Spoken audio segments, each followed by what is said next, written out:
In Victorian London, around the times of Spring-Heeled Jack, another urban legend would show its frightful head to strike fear into those that believed in it.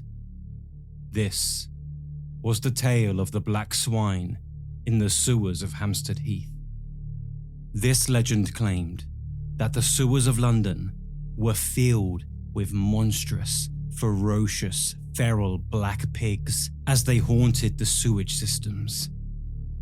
This was a time when pollution was a significant problem for those within the boundaries of the ever-expanding 19th century city, and the River Thames, which is surprisingly now one of the cleanest rivers in the world, was at one time essentially one big open sewer. This tale would continue, finding renewed life when it was mentioned in the Daily Telegraph in 1859, as they added fuel to the fire. This fire burnt bright and hot for some time, but perhaps due to the creation of a better sewer system and a cleanup of the city, the porcine creatures disappeared from word of mouth. The beliefs of these sewer dwellers faded in time, becoming nothing but words in history books. Although not long after, across the pond and under the city of New York, it would seem that tales of creatures living amongst the sewers would return. My name is Luke Mordew, and this urban legend is Alligators in the Sewers.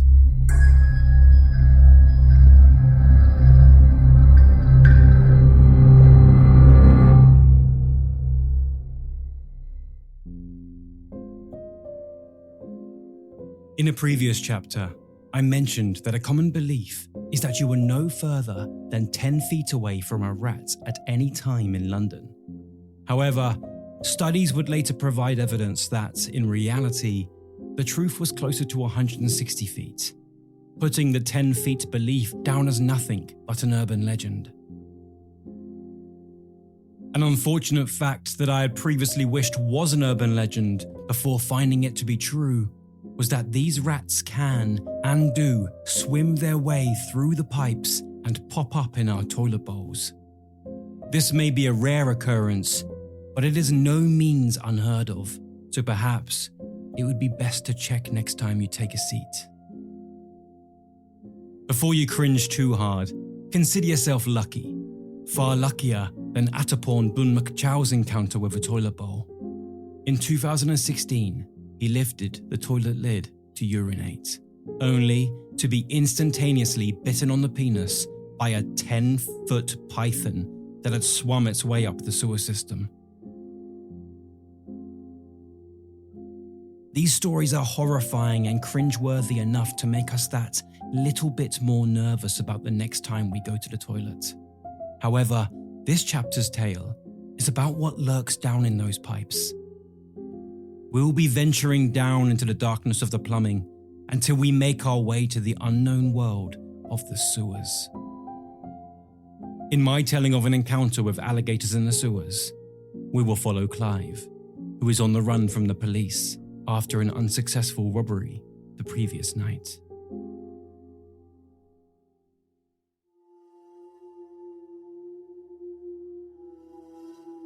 From the darkness deep under the city, a water stream trickled gently from a broad pipeline that stuck out from a wall down a large ditch. Clive had just stumbled down the steep hill, climbing over rocks and sliding down the concrete.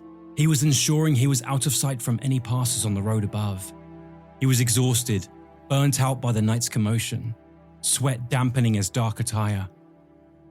The sirens of the NYPD echoed from above, rapidly growing louder as the vehicles ventured closer. Clive knelt down onto the floor, pulling his backpack from his shoulders and placing it beside him to ensure that it wasn't accidentally sticking out into sight. He was terrified. His entire body shook with a mixture of anxiety and adrenaline. He was so thirsty, wishing he had packed a bottle of water. Of course, this would have been extra weight, and the intention of the robbery was to be much faster than it ended up being. All that he had in there now was a switchblade, a mask, and a replica of a handgun. He sighed to himself and rubbed his head, frustrated at how much trouble he was in for trying to rob a place with a gun that wasn't even real. By now, the sirens had grown loud as they passed by above, fading away as they disappeared into the distance. He was lucky to stumble across this spot, but he knew it wouldn't be for long before they checked it. He contemplated his next move for a moment, whilst the birds chirped in the treetops above, welcoming the orange glow of the sunrise that was beginning to warm the concrete. Amongst the calm sounds of the city waking up once more, a gentle hum began to fill the air from afar. Clive stopped and quietened his breath as he listened to the murmur that grew louder, growing choppier as its clarity set in. It was a helicopter. Clive quickly jumped to his feet, flinging the backpack over his shoulder as his eyes darted to the sky above, hoping with all of his might that it wasn't yet in view. There was no way he would be able to hide from this. He turned, watching the water gently stream out of the large pipe to his right. It would be a squeeze, but he knew he'd be able to get inside. He hated the idea of being hidden in such an enclosed space, but if he didn't at least try, then he would be in an enclosed space for far longer behind bars. With this thought clear in his mind, he paced towards the pipe and clambered inside. He pushed his body forward as his chest rested in the shallow stream of water that continued out of the pipe. It was disgusting, dirty, murky, and damp inside, but Clive kept moving as he shuffled his way through the pipe. He wondered if he could stay there for a while before climbing out later. Still, with how impressive technology had become, he questioned whether they would be able to pick up his heat signals through a camera, showing him foolishly lying in filth within a pipe. With this in mind, Clive continued to drag himself deeper into the pipe until he reached an opening, climbing into what looked to be a large room filled with darkness. The water was now up to his knees, and so, using the dim light of the sunrise outside that bounced up the pipe, Clive took off his backpack. He rummaged through it, pulling out the torch he kept inside.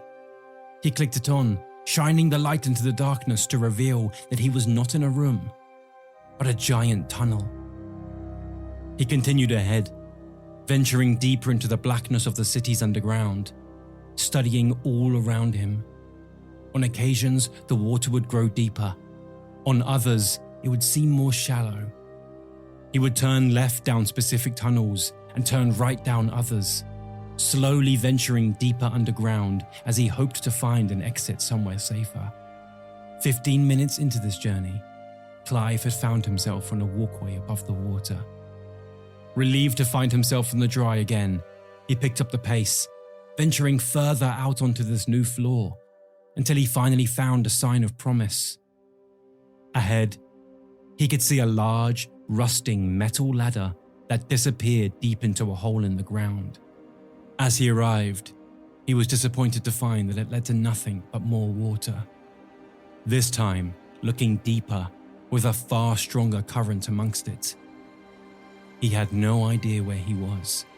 He had no concept of whether he was even in the sewers or not. He could have been a few feet from where he originally started, and he would have been none the wiser. Every tunnel was beginning to blend into one another, as they all looked so similar. With this thought, Clive sighed and turned to look back to where he had just come, shining the torch down the tunnel. But as he did, he was shocked to see what looked to be a thick tail disappearing behind a wall ahead. The shock stunned him, knocking him back from surprise, causing him to accidentally stick his foot into the hole, resulting in a fall as he disappeared through the floor. On his way down, he attempted to grab the ladder, but all this did was rip the skin off his palm. He slammed into the water below, missing the concrete rise beside him. His arm collided with the ground, softened by the pressure of the water around him enough to ensure he remained alive, but unfortunately, not enough to stop the pain of the collision. He shot back to the top of the water, placing his feet on the ground. The water here was significantly deeper, now up to his chest and just below his collarbone. Somehow, he had managed to keep his torch gripped in his bleeding hands, as if his body's instincts were to ensure that he could still see what was happening. This he was extremely thankful for, as he began to wade his way through the water to the concrete ahead. He grabbed it, pulling himself onto the surface with a great deal of trouble, struggling to do so with one good arm. He flipped over to his back, catching his breath as he rested on his bag, looking up at the darkness above. He sighed, relieved that he was okay, all things considered, and that he was able to continue his journey. But as he caught his breath, he thought about what he had seen that made him fall to begin with. That tail. That thick, dark, scaly tail.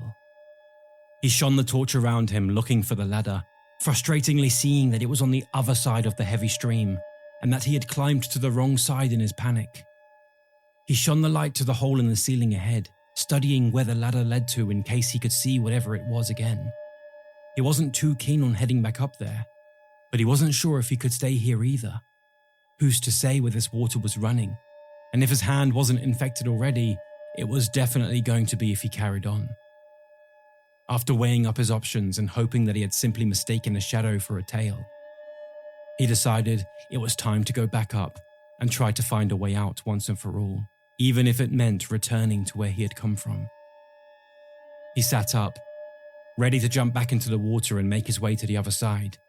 He reached into his backpack and pulled out his knife, flicking it open and holding it as tight as he could in his bleeding hand. He wasn't going to take any chances, and his anxiety had peaked from the previous events. He leaned forward, ready to go as he shone the torchlight down into the murky waters below. He turned the light to his left, watching the water disappear into the darkness of the tunnels ahead. He turned to his right, expecting to see very much the same. But with this came something far worse. Amongst the darkness ahead, he could see what looked to be a pair of eyes reflecting the light back at him, watching him from afar.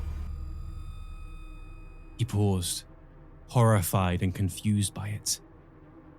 They didn't blink or move, suggesting that perhaps what he could see were not the eyes of a creature amongst the water, but something far more mundane.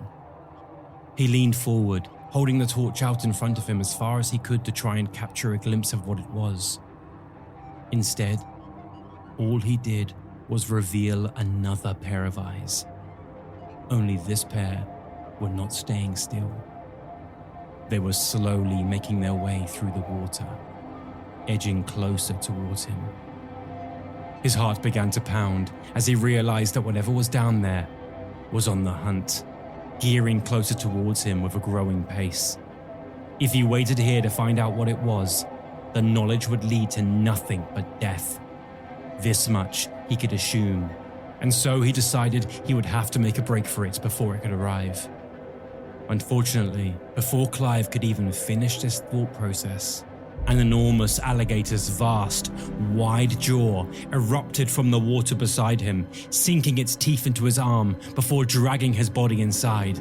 The commotion stifled Clive's screams as the colossal alligator began to violently spin, disorienting Clive further. All he could see amongst the chaotic waters were the occasional glimmers of its scales that flickered in the torchlight with every spin. Quickly, this became darkness as he finally dropped it, allowing the light to sink to the bottom. In a panic, he swung his knife as hard as he could at the beast, smashing into its skin with its small blade several times. He was so disoriented and in so much pain that he didn't honestly know whether he was stabbing the animal, himself, or both. Either way, he didn't stop until finally he hit a soft spot, causing the alligator to sharply let go, pulling away from him in a confused reflex. Clive didn't hesitate, instantly turning and grabbing the concrete beside him, pulling himself up as hard as possible with his increasingly weakening limbs. This time, he didn't stop to think, instead instantly grabbing the ladder ahead that he could just about make out in the torchlights that emitted from the waters below. Once he was a few feet up the ladder, he noticed the room turn dark for just a second. He wanted to get to safety, but he was so confused by what had just happened that he needed to confirm it to himself before he left.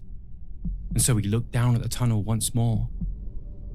It was now glowing in a faint murky green, as the water illuminated below from the torch resting at its bottom.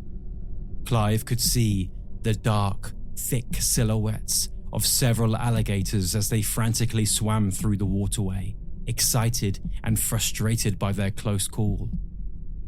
He didn't wait to find out if they were about to come after him again, climbing the rest of the way to the floor above, where he would instantly begin running back in the direction he had come. Running his hands against the wall as guidance, he again turned right. He turned left, he turned right, ran ahead, turned back, twisted, contemplated and questioned every decision he was making. Finally, he accepted that he was lost in the pitch-black sewers. He placed his fingers firmly on the wall and stepped forward, following it as it turned before turning again. It seemed to be a dead end. He could imagine the exit was close, although how was he to know this when he couldn't even see his own hand in front of his face? He had no choice but to continue this futile attempt to safety.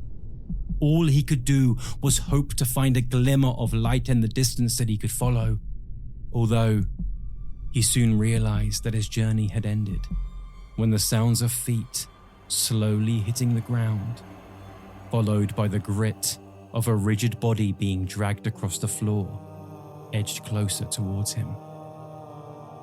There was no way to know whether it was coming from ahead, on the left, or right, as the sound echoed from wall to wall in the tunnel. He wouldn't know until it was too late, so he pressed his back against the wall and sighed deeply.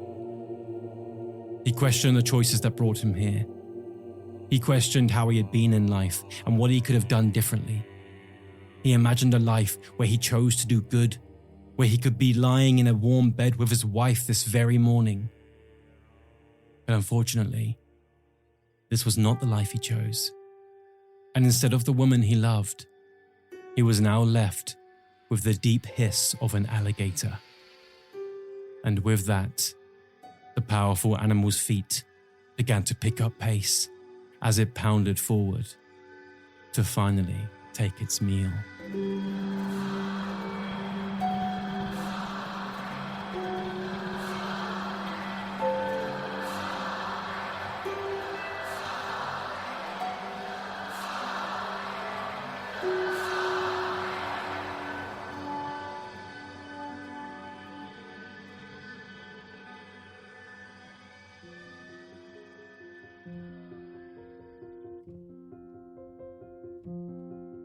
Stories of alligators in the sewers have been shared for many decades, almost exclusively within the concrete jungle of New York City. However, the French in Paris can still hear whispers of their existence. In 1984, sewer workers under the Pont Neuf Bridge stumbled across a Nile crocodile. She was, as is usually the case, a discarded pet. But once found, instead of being killed, she was christened the name of Eleanor and now resides in an aquarium in the town of Vannes.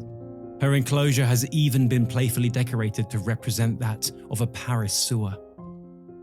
In London, where I reside, there are no stories of alligators in our sewer system, instead leaving us with the tales of the aforementioned black swine and the more modern beliefs in giant rats. There have been cases of pythons being found amongst the sewage of New York City, as well as eels and other creatures. Most notably and commonly seems to be the snapping turtle. This animal regularly finds itself within the sewer system, with younger snapping turtles and other smaller breeds found periodically. Although the last time any of significant size were found was in 1988, when two of the shelled creatures were found on screens intended to sift tree limbs and other large objects from sewage. Perhaps it's that they're not as vicious looking as the alligator, even with their powerful snapping mouths. Or perhaps it's that they're just not as exciting since snapping turtles are local to the area. However, the fact that they are down there in the sewers doesn't seem to cause any excitement amongst the people of New York City and afar. The world of urban legends demands mystery and the unexplained. And with this comes a desire to believe in these far more monstrous sewer dwellers. Until as recent as the middle of the 20th century, live baby alligators were sold as novelty souvenirs to tourists visiting the state of Florida. A census from the year of 1890 showed that visitors had purchased more than 8,000 live alligators, alongside roughly 450 pounds of alligators' teeth. These were sold by at least 40 individuals in the area, proving to be a popular purchase choice. This may seem extremely strange to most of us in today's world, but the fact that New Yorkers could have taken these animals to the city as pets, only to flush them down the toilets when they began to grow too large, seems far less far-fetched than it may have initially seemed to be. It seems somewhat plausible that letting them free into the underground sewage systems of the city would very much lead to the existence of an alligator colony. From here, the idea of what happens next varies from person to person. However, the most commonly accepted theory is that these creatures made this new land their home, surviving on rats and the vast amount of rubbish accumulated over the years. With this new diet and lack of adversaries, the animals would grow to enormous sizes whilst they continued to breed and thrive just below the passing citizens of New York. According to the New York Times archives, the first written suspected sighting of an alligator in the sewers was as far back as September 1927, when a good-sized alligator had been found in a storm-swollen stream in Middletown, New York. However, it would later be discovered that this alligator had escaped several months prior from the premises of Dr. F.E. Fowler. In 1929, a 2-foot alligator was found in the grass of someone's home in Port Jarvis, New York, whilst another 2-foot-long alligator was found in the bushes of somebody else's estate in Pleasantville of Westchester in 1931. Things ramped up in the June of 1932, as the legend edged closer to reality, when an alligator was reportedly found beside the Bronx River. Sources claim that 2 boys brought the dead 3-foot alligator to the police, claiming that there were more by the river that were still alive. Although, after a hunting expedition found no traces of alligators, this claim was taken no further. Officials decided that the boys had most likely seen snakes or lizards in the river rather than alligators. It was believed that the alligator they had brought in was a pet crocodile that had escaped from a neighboring backyard a few weeks prior due to the events, and with this, it all settled down. Until 3 years later, on February the 9th, 1935, when the most famous account on the subject occurred.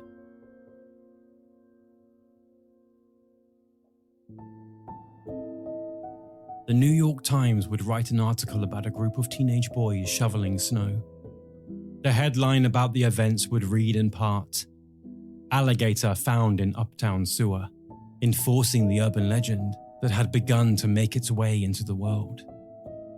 On East 123rd Street in Harlem, the boys found the reportedly 6 to 8 foot, 125-pound alligator that was already quite sick down a manhole. 16-year-old Salvatore Condalucci shouted to his friends about what he had seen before tying a slip knot, dangling the noose into the sewer and looping it around the creature's neck. After a struggle, the boys finally got the alligator to the street before beating it with their snow shovels. The article writes that the gator's tail swished about a few last times. Its jaws clashed weakly, but it was in no mood for a real struggle after its icy incarceration. It died on the spot. The article was popular and fascinating to those that read it, but there was no picture to prove what had occurred. After confirming that there were no pet shops in the area, the police theorized that the lost reptile may have escaped from a steamship traveling north from the Everglades. They surmised that once it had fallen into the freezing water of the Harlem River, it must have swam towards the shore, where the only exit was the sewer. Sightings continued throughout the New York state, but there always seemed to be a constant theme regarding the official conclusions of the saurians' arrival. It was never that there was a colony of alligators living amongst the sewers of New York City. Instead, it seemed always to be the case that they had escaped from somewhere nearby or had been dumped by a human very recently. Many of them had died or were dying by the time they were found, with many of the live sightings coming from Westchester County in New York State, a relatively fair while from the city itself. I can see how this must be frustrating for those out there who believe in the alligator's existence in the sewer. At first glance, this legend must be true, primarily since there have been a significant number of sightings across New York State over the past 100 years. There is no doubt that alligators have been found in sewers. This is a fact. But the urban legend does not claim that alligators can be found. It claims that alligators are living within the sewers. Something that is unfortunately not possible.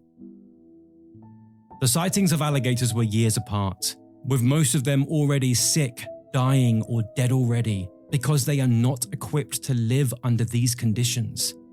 With nature writer Diane Ackerman being quoted as saying, "They couldn't survive for any length of time in the sewers, only a few months at a time, because they can't live long in Salmonella or Shigella or E. coli, organisms that one usually finds in sewage. Also, alligators live at temperatures between 78 and 90 degrees. This, of course, makes sense, as we remember that animals equipped for up to 90 degrees Fahrenheit would not survive long in the harsh winters of New York City that can get as low as minus 23 Fahrenheit. This is logical, believable, and provable under any circumstances. So why has the legend persisted for so long? What brought this idea of a swarm amongst the sewers to the general public, allowing it to nestle into New York society so comfortably for so long? The answer to this varies, although most of its existence can be singled down to one name. If you're still with me, then I know you share the same passion for folklore and urban legends that drives this show. But to keep bringing you these stories, I need your help. Every season comes to life with the incredible support of listeners like you on Patreon. For just £3 a month, less than the price of a small coffee, you can help ensure that this show continues to thrive, with shorter breaks between seasons and even more content available. But that's not all. As a Patreon subscriber, you'll unlock exclusive perks like access to our bonus series, Modern Myths, where we dive into lesser-known but equally captivating tales like the Hodag, Black-Eyed Children, the Dark Watchers, and many more. You'll gain instant access to our entire library of bonus content the moment you join, with new chapters coming each season. You'll also get a behind-the-scenes look at how the show is made, discounts on merchandise, and an invitation to our private group chat, where you can connect with me directly and share your love for urban legends with a community of like-minded enthusiasts. Plus, as a special treat, I randomly select patrons to feature in upcoming stories, so you might find yourself becoming part of the very legends we explore. Supporting us on Patreon isn't just about subscribing. It's about joining a team dedicated to preserving and expanding on our collection of folklore. Your contribution directly fuels the research, production, and growth of the show, helping us continue this incredible journey together. So, if you're ready to take the next step and become an integral part of the Urban Legends community, head over to our Patreon page via the link in our show notes and choose the paid subscription. I'm looking forward to seeing you there, where we can keep these tales alive. And now, back to the legend.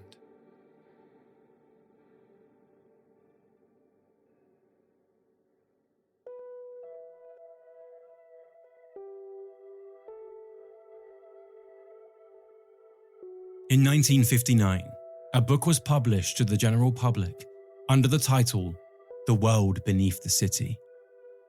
This somewhat ordinary book, written by Robert Daly, was said to be a history of the problems involved in developing the network of utilities beneath Manhattan Island. Amongst its pages were stories of engineering problems and the usual politics that come with such an enormous task. But as you ventured deeper into those tales, readers would eventually be greeted with a chapter titled Alligators in the Sewers. Written amongst the words of this chapter would be the metamorphosis of a small local legend becoming the urban legend that we know of today. The author would interview a man named Teddy May, stating that he had been a commissioner of sewers in New York for some 30 years. In this interview, Teddy would claim that sewer inspectors had first begun to report seeing alligators down in the sewers in 1935. At this time, nobody believed them, not even Teddy himself, claiming that, instead, he sent men to watch the sewer walkers find out how they were obtaining whiskey down in the pipes.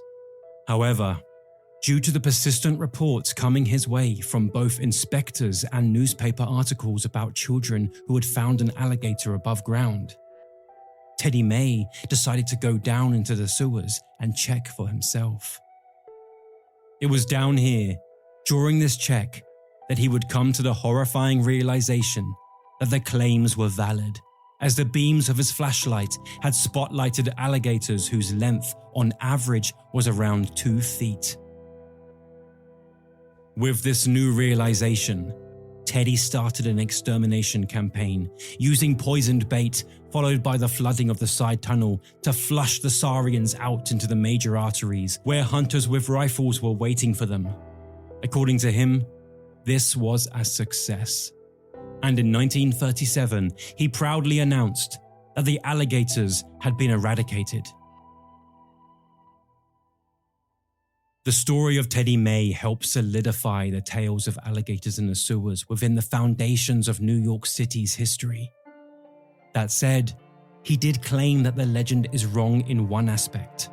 The alligators were not flushed down the toilet and were far more likely to be thrown down storm drains instead. From here, the public's imagination was ignited with an excitable fear of what lurked below the concrete floor they walked by every day. Rather than being fearful of this idea, New Yorkers shared the story of their alligators with pride, bringing a whole new level of mystery and excitement to the already bustling city. On the 75th anniversary of the 1935 sighting, Manhattan borough historian Michael Mission launched an annual Alligators in the Sewers Day on February the 9th. Across the city, you will find artwork, graffiti, and even bronze sculptures dedicated to the beasts that dwell under the tunnels that flow beneath the public feet. The existence of alligators in the sewers has been contentious over the years, and now has been settled as nothing but an urban legend. Although, there are still many who believe the stories to be accurate, and the internet is full of footage of supposed alligators amongst the sewage. Alongside this are dozens of videos clearly showing alligators found in drains. However, these are almost exclusively within the confines of Florida and other states that alligators are already local to. Queries about the sewer dwellers are still, to this day, often sent to the offices of the New York City Bureau of Sewers. And whenever they are, the response is always the same denial. Talking to the New York Times, Sewer Bureau spokesman John T. Flaherty said, "I could cite you many cogent, logical reasons why the sewer systems is not a fit habitat for an alligator. But suffice to say that in the 28 years I have been in the sewer game, neither I nor any of the thousands of men who have worked to build, maintain, or repair the sewer system has ever seen one. And a 10-foot, 800-pound alligator would be hard to miss." On top of this, folklorist Jan Harold Brunvard found that Teddy May, the man claiming to be the sewer commissioner back in the 1930s in Robert Daley's book The World Beneath the City, had never actually been commissioner. This would explain why the press, who was so keen to share any story about the alligators in the sewers, did not cover the apparent huge alligator hunt.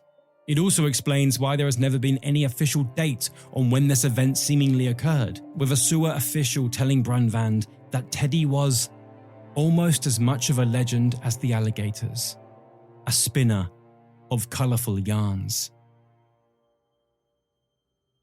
There is no doubt that the tales of alligators found in New York City sewers are true in parts. However, it is worth remembering that finding an alligator beside or inside the New York City sewers does not mean that 100 years of tales about alligators living and breeding underground is anything more than an urban legend.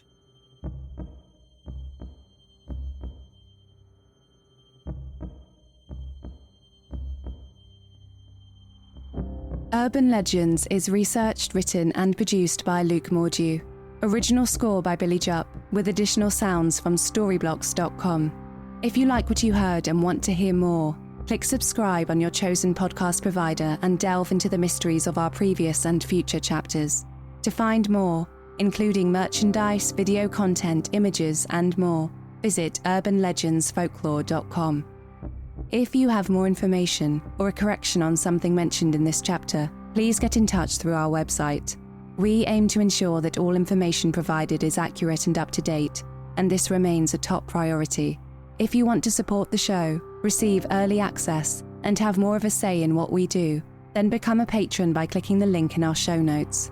For these chapters in video format, simply search Urban Legends Folklore on YouTube. Follow us on TikTok, Instagram, and Threads, and join our Facebook group by searching Urban Legends Folklore.